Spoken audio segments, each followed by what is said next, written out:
Book 8. The Scouring of the Horse. In the years of the peace of Wessex, when the good king sat at home, years following on the bloody boon, when she that stands above the moon stood above death at Ethandune, and saw his kingdom come, when the pagan people of the sea fled to their palisades, nailed there with javelins to cling, and wonder smote the pirate king, and brought him to his christening, and the end of all his raids. For not till the night's blue slate is wiped, for its last star utterly, and fierce new signs right there to read, shall eyes with such amazement heed, as when a great man knows indeed a greater thing than he. And there came for his christened loosing lords of all lands afar, and a line was drawn northwesterly that set King Egbert's emperor free, giving all lands by the northern sea to the sons of the northern star. In the days of the rest of Alfred, when all these things were done, and Wessex lay in patch of peace, like a dog in a patch of sun, the king sat in his orchard, among apples green and red, with a little book in his bosom, and the sunshine on his head. And he gathered the songs of simple men, that swing with helm and hod, and the alms he gave as a Christian, like river alive with fishes ran, and he made gifts to beggar man, as to a wandering God. And he gat good laws of the ancient kings, like treasure out of the tombs, and many a thief and thorny nook, or noble inn sea-stained turret shook, for the opening of his iron book, and the gathering of the dooms. When men would come from ends of earth, whom the king sat welcoming, and men would go to the ends of earth because of the word the king. For folk came into Alfred's face, whose javelins had been hurled on monsters that make boil the sea, krakens and coils of mystery, or thrust in ancient snows that be the white hair of the world. And some had knocked at northern gates of the ultimate icy floor, where the fish freeze and the foam turns black, and the wide world narrows to a track, and the other sea at the world's back cries through a closed door. And men went forth from Alfred's face, even great gift-bearing lords, not to roam only, but more bold, out to the high hot courts of old, of negroes clad in cloth of gold, silence and crooked swords, scrolled screens and sacred gardens, and insect-laden skies, where fiery plains stretch on and on, to the purple country of Prester John, and the walls of paradise. And he knew the might of the Terra Madre, where kings began to reign, where in the night rout without name of gloomy Goths and Gauls there came, white above candles all aflame, like a vision, Charlemagne. And men, seeing such embassies, spake with the king, and said, the steel that sang so sweet a tune on Ashdown and on Ethandune, why hangs its scabbard so soon, all heavily like lead? Why dwell the Danes in North England, and up the river ride? 3 more such marshes like thine own would end them, and the Pict should own our sway, and our feet climb the throne in the mountains of Scathaclyde. And Alfred in the orchard, among apples green and red, with a little book in his bosom, looked at green leaves and said, when all philosophy shall fail, this word alone shall fit, that a sage feels too small for life, and a fool too large for it. Asia and all imperial plains are too little for a fool, but for one man whose eyes can see, the little isle of Athenry is too large a land to rule. Happily it had been better, when I built my fortress there, out in the reedy waters wide I had stood on my mud wall and cried, take England all from tide to tide, but Athelney my share. Those madmen of the throne scramble, oppressors and oppressed, had lined the banks by Athelney, and waved and railed increasingly, where the river turned to the broad sea, by an island of the blest. An island look, a little book, full of 100 tales, like the gilt page the good monk's pen, that is all smaller than a wren, yet hath high towns, meteors, and men, and suns and spouting whales. A land having a light upon it, in the river dark and fast, an isle with utter clearness lit, because a saint had stood on it, where flowers are flowers indeed and fit, where trees are trees at last. So we're the island of a saint, but I'm a common king, and I will make my fences tough, and Wantage town to Plymouth Bluff, because I am not wise enough to rule so small a thing. And it fell in the days of Alfred, and the days of his repose, that as old customs in his sight were straight road and steady light, he bade them keep the white horse white as the first plume of the snows, and right to the red torchlight, from the trouble of morning grey, they stripped the white horse of grass, as they strip it to this day. And under the red torchlight he went dreaming as though dull, of his old companions slain like kings, and the rich irrevocable things of a heart that hath not openings, but is shut fast, being full. And the torchlight touched the pale hair with silver clouded gold, and the frame of his face was made of cords, and a young lord turned among the lords, and said, "The king is old." And even as he said it, a post ran in amain, crying, "Arm, Lord King, the hamlet's harm, in the horror and the shade of harm, they have burnt brand of Ainier's farm, the Danes are come again." Danes drive the white east Angles, in 6 fights on the plains, Danes waste the world about the Thames, Danes to the eastward Danes. And as he stumbled on one knee, the thanes broke out in ire, crying, "Ill the watchmen watch, and ill the sheriffs keep the shire." But the young earl said, "Ill the saints of England guard, the land wherein we pledge them gold, the dykes decay, the king grows old, and surely this is hard, that we be never quite of them, and when his head is hoar, he cannot stay to them he smote, and spared with a hand hard at the throat, go, return no more." Then Alfred smiled, the smile of him was like the sun for power, but he only pointed, bade them heed, those peasants of the Berkshire breed, who pluck the old horse of the weed, as they pluck it to this hour. Will ye part with the weeds forever, or show daisies to the door?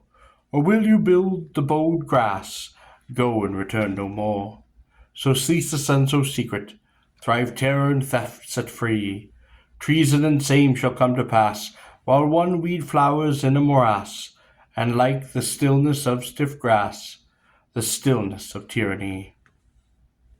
Over our white souls also, wide here seas and high, wave ponder than the plums of grass, and sadder than their sigh. And I go riding gainst the raid, and ye know not where I am, but ye shall know in a day or year, when one green star of grass grows here. Chaos has charged you, charger and spear, battle axe and battering ram. And though skies alter and empires melt, this world shall still be true. If we would have the horse of old, score ye the horse anew. One time I followed a dancing star, that seemed to sing and nod, and ring upon earth all evil's knell. But now I wot, if ye scour not well, red rust shall grow on God's great bell, and grass in the streets of God. Ceased Alfred, and above his head, his grand green domes, the domes, showed the first legion of the press, marching in haste and bitterness, for Christ's sake and the crowns. Beyond the caverns of Colin, past Eldred's by the sea, rose men that owned King Alfred's rod, from the windy wastes of Exe untrod, or where the thorn of the grave of God burns over Glastonbury. Far northward and far westward, the distant tribes drew nigh. Plains beyond plains, fell beyond fell, that a man at sunset sees too well, and the tiny coloured towns that dwell in the corners of the sky. but dark and thick as thronged with host, with drum and torch and blade, the still-eyed king sat pondering, as one that watches the living thing that scoured chalk, and he said, though I gave this land to Our Lady, that helped me in Athelray, though loudlier trees and lustier sod, and happier hills hath no flesh trod, than the garden of the Mother of God, between Thames side and sea. I know that weeds shall grow in it, faster than men can burn, and though they scattered I would go, in some far country sad and slow, I have a vision, and I know that the heathen shall return. They shall not come with warships, they shall not waste with brands, but books be all their eating, and ink be on their hands. Not with the humour of hunters, or savage skill in war, but ordering all things with dead words. Strings shall they make of beast and bird, and the wheels of wind and star. They shall come mild as monkish clerks, with many a scroll and pen, and backward shall ye turn it graze, desiring one of Alfred's days, when pagans still were men. The dear sun dwarfed of dreadful suns, like fiercer flowers and stalks. Earth lost and little like a pea, in high heaven's towering forest tree. These be the small weeds ye shall see, crawl covering the chalk. But though the bridge St. Mary's see, or steal St. Michael's wing, and though they wear marvels over us, greater than great Vergilus, wrought for the Roman king. By this sign you shall know them, the breaking of the sword, and man no more a free knight, that loves or hates his lord. Yea, this shall be the sign of them, the sign of the dying fire, and man made like a half-wit, that knows not of his sire. What though they come with scroll and pen, and grave as shaven clerk? By the sign you shall know them, that they ruin and make dark. By all men bound to northing, being slaves without a lord. By one blind idiot world obeyed, too blind to be abhorred. By terror and with cruel tales of curse and bone and kin. By weird and weakness winning, accursed from the beginning. By detail of the sinning, and denial of the sin. By thought a crawling ruin, by life a leaping mire, by a broken heart in the beasts of the world, and the end of the world's desire. By God and man dishonoured, by death and life made vain. Know ye the old barbarian come again? When his great talk of trend and tide, and wisdom and destiny, hail that undying heathen, that is sadder than the sea. In what wise men shall smite him, or the cross stand up again, or charity or chivalry, my vision saith not, and I see no more, but how ride doubtfully to the battle of the plain. And the grass edge of the great down was cut clean as a lawn, while the levies thronged from near and far, from the warm wood of the western star, and the king went out with his last war on a tall grey horse at dawn.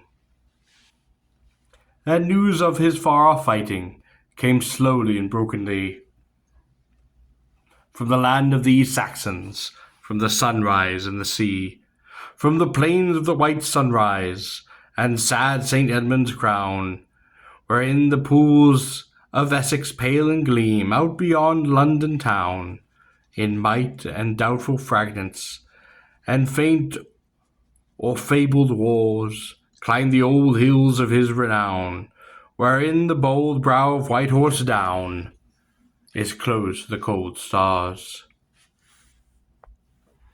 But away in the eastern places the wind of death walked high, and a raid was driven athwart the raid. The sky reddened and the smoke swayed, and the tall grey horse went by. The gates of the great river were breached as with a barge. The walls sank crowded, say the scribes, and high towers populous with tribes seemed leaning from the charge. Smoke like rebellious heavens crawled curl over rebels, colored flame, mirrored in monstrous purple dreams in the mighty pools of Thames. Loud was the war on London wall, and loud in London gate, and loud the sea kings in the cloud broke through their dreaming gods, and loud cried on their dreadful fates. And all the while on White Horse Hill the horse lay long and wan, the turf crawled and the fungus crept, and the little squirrel with all men slept, unwrought the work of man. The velvet finger, velvet foot, the fierce soft masses then crept on the large white commonweal, all folk had striven to strip and peel, and the grass like a great green witch's wheel unwound the toils of men. And clover and silent thistle throve, and birds blur silently, with little care for the Thames valley, or what things there might be. That away on winding river, in eastern plains for crown, stood up in pale purple sky, one turret in smoke like ivory, and the smoke changed and the wind went by, and the king took London town.